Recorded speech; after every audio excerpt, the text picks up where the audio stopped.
Hi friends, ಇವತ್ತಿನ ವಿಡಿಯೋದಲ್ಲಿ ಕರ್ನಾಟಕ ರೈತ ಸುರಕ್ಷಾ ಪ್ರಧಾನಮಂತ್ರಿ ಫಸಲ್ ಬಿಮಾ ಯೋಜನೆಯಡಿಯಲ್ಲಿ ಬೆಳೆ ವಿಮಾ ಮಾಡಿಸಿದ ರೈತರ ಬೆಳೆ ಯಾವ ಹಂತದಲ್ಲಿ ಹಾನಿಯಾದರೆ ಎಷ್ಟು ಹಣ ಜಮಾ ಆಗುತ್ತದೆ ಎಂದು ಸಂಪೂರ್ಣವಾದ ಮಾಹಿತಿಯನ್ನು ಇವತ್ತಿನ ವಿಡಿಯೋದಲ್ಲಿ ನಾನು ಕೊಡಲಿದ್ದೇನೆ. ಅದಕ್ಕಿಂತ ಮೊದಲು ಯಾರ್ಯಾರು ಸಬ್ಸ್ಕ್ರೈಬ್ ಮಾಡಿಕೊಂಡು ದಯವಿಟ್ಟು ಸಬ್ಸ್ಕ್ರೈಬ್ ಮಾಡಿಕೊಳ್ಳಿ. ಹಾಗೆ ಈ ವಿಡಿಯೋ ಇಷ್ಟವಾದರೆ ಪ್ಲೀಸ್ ಲೈಕ್ ಕೂಡ ಮಾಡಿ ಫ್ರೆಂಡ್ಸ್. ಮುಂಗಾರು ಹಂಗಾಮಿನ ಬೆಳೆ ವಿಮಾ ಮಾಡಿಸಿದ ರೈತರ ಬೆಳೆ ಮಳೆಯ ಕೊರತೆಯಿಂದ ಬಿತ್ತನೆ ವಿಫಲಗೊಂಡಲ್ಲಿ ವಿಮಾ ಮೊತ್ತದ ಗರಿಷ್ಠ ಶೇಕಡ 25ರಷ್ಟು ಬೆಳೆ ವಿಮೆ ಪಾವತಿಸಲಾಗುವುದು. ಬಿತ್ತನೆಯಿಂದ ಕಟಾವು ಹಂತದವರೆಗಿನ ಮಧ್ಯದ ಅವಧಿಯಲ್ಲಿ ಬೆಳೆ ನಷ್ಟ ಸಂಭವಿಸಿದರೆ ಮುಂಚಿತವಾಗಿ ಅಂದಾಜು ಮಾಡಲಾದ ಬೆಳೆ ವಿಮಾ ನಷ್ಟ ಪರಿಹಾರದಲ್ಲಿ ಶೇಕಡ 25ರಷ್ಟು ಹಣವನ್ನು ಪರಿಹಾರವಾಗಿ ನೀಡಲಾಗುವುದು. ಬನ್ನಿ ಹಾಗಾದರೆ ಬೆಳೆ ಯಾವ ಹಂತದಲ್ಲಿ ಎಷ್ಟು ನಷ್ಟವಾದರೆ ಎಷ್ಟು ಪರಿಹಾರ ನೀಡಲಾಗುವುದು ಎಂದು ನೋಡೋಣ. ಮೊದಲನೆಯದಾಗಿ ತೊಗರಿಬೇಳೆ ಮೊಳಕೆ ಹಂತದಲ್ಲಿ ನಷ್ಟವಾದರೆ ವಿಮಾ ಮೊತ್ತದ ಶೇಕಡ 45ರಷ್ಟು ಪರಿಹಾರ ನೀಡಲಾಗುವುದು. ಬೆಳವಣಿಗೆ ಹಂತದಲ್ಲಿ ಶೇಕಡ 29, ಮೊಗ್ಗುವ ಹಂತದಲ್ಲಿ ಕೊಯ್ಲು ಹಂತದಲ್ಲಿ ಶೇಕಡ 25ರಷ್ಟು ಪರಿಹಾರ ನೀಡಲಾಗುವುದು.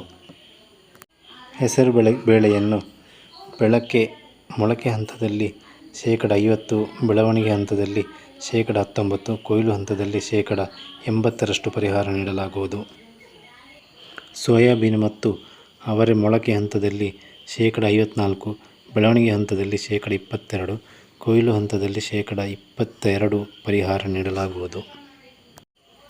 ರೈತರು ಪ್ರತಿ ಹೆಕ್ಟೇರಿಗೆ ತೊಗರಿ 800 ರಿಂದ 850 ರೂಪಾಯಿ, ಹೆಸರು 580 ರೂಪಾಯಿ, ಉದ್ದು 560 ರೂಪಾಯಿ, ಸಜ್ಜೆ 580 ರೂಪಾಯಿ, ಸೋಯಾ ಮತ್ತು ಅವರೆ 580 ರೂಪಾಯಿ ರೈತರ ವಂತಿಗೆ ಪಾವತಿಸಬೇಕಾಗುತ್ತದೆ. ಸೂರ್ಯಕಾಂತಿ 840 ರೂಪಾಯಿ, ಹತ್ತಿ ನೀರಾವರಿ 3350, ಎಳ್ಳು 500 ರೂಪಾಯಿ ವಿಮಾ ಮೊತ್ತ ಪಾವತಿಸಬೇಕಾಗುತ್ತದೆ. ಸೂರ್ಯಕಾಂತಿ ಮೊಳಕೆ ಹಂತದಲ್ಲಿ ಶೇಕಡ 68, ಬೆಳವಣಿಗೆ ಹಂತದಲ್ಲಿ ಶೇಕಡ 18, ಕೊಯ್ಲು ಹಂತದಲ್ಲಿ ಶೇಕಡ 13ರಷ್ಟು ಪರಿಹಾರ ನೀಡಲಾಗುವುದು. ಹತ್ತಿ ಮೊಳಕೆ ಹಂತದಲ್ಲಿ ಶೇಕಡ 44, ಬೆಳವಣಿಗೆ ಹಂತದಲ್ಲಿ ಶೇಕಡ 25, ಕೊಯ್ಲು ಹಂತದಲ್ಲಿ ಶೇಕಡ 21ರಷ್ಟು ಪರಿಹಾರ ನೀಡಲಾಗುವುದು. ಅದೇ ರೀತಿ ಎಳ್ಳು ಮೊಳಕೆ ಹಂತದಲ್ಲಿ ಶೇಕಡ 58, ಬೆಳವಣಿಗೆ ಹಂತದಲ್ಲಿ ಶೇಕಡ 18 ಹಾಗೂ ಕೊಯ್ಲು ಹಂತದಲ್ಲಿ ಶೇಕಡ 24% ಪರಿಹಾರ ನೀಡಲಾಗುತ್ತದೆ. ನಿಮ್ಮ ಜಿಲ್ಲೆಗೆ ಯಾವ ವಿಮಾ ಕಂಪನಿ ಇದೆ ಎಂಬುದನ್ನು ತಿಳಿದುಕೊಳ್ಳಲು ರೈತರು ಒಂದು ಲಿಂಕನ್ನು ಬಳಸಿ ನೋಡಬಹುದು. ಅದರ ಲಿಂಕ್ ನಾನು ವಿಡಿಯೋದ ಕೊನೆಯಲ್ಲಿ ಕೊಟ್ಟಿರುತ್ತೇನೆ. ನಿಮಗೆ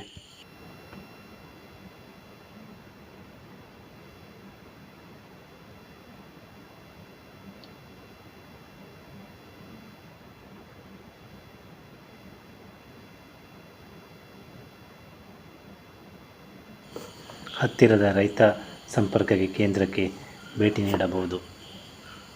ಈ ವಿಡಿಯೋದಲ್ಲಿ ನಿಮಗೆ ಸಂಪೂರ್ಣ ವಿವರವನ್ನು ಕೊಟ್ಟಿದ್ದೇನೆ. ಅದರ ವೆಬ್ಸೈಟನ್ನು ಕೂಡ ನೀವು ಚೆಕ್ ಮಾಡ್ಬೋದು. ಅದರ ಲಿಂಕ್ ಕೊಟ್ಟಿರ್ತೇನೆ. ಹಾಗೆ ಈ ವಿಡಿಯೋ ಇಷ್ಟವಾದರೆ ಪ್ಲೀಸ್ ಲೈಕ್ ಮಾಡಿ ಮತ್ತು ಸಬ್ಸ್ಕ್ರೈಬ್ ಕೂಡ ಮಾಡಿ friends. Thank you. Bye. See you.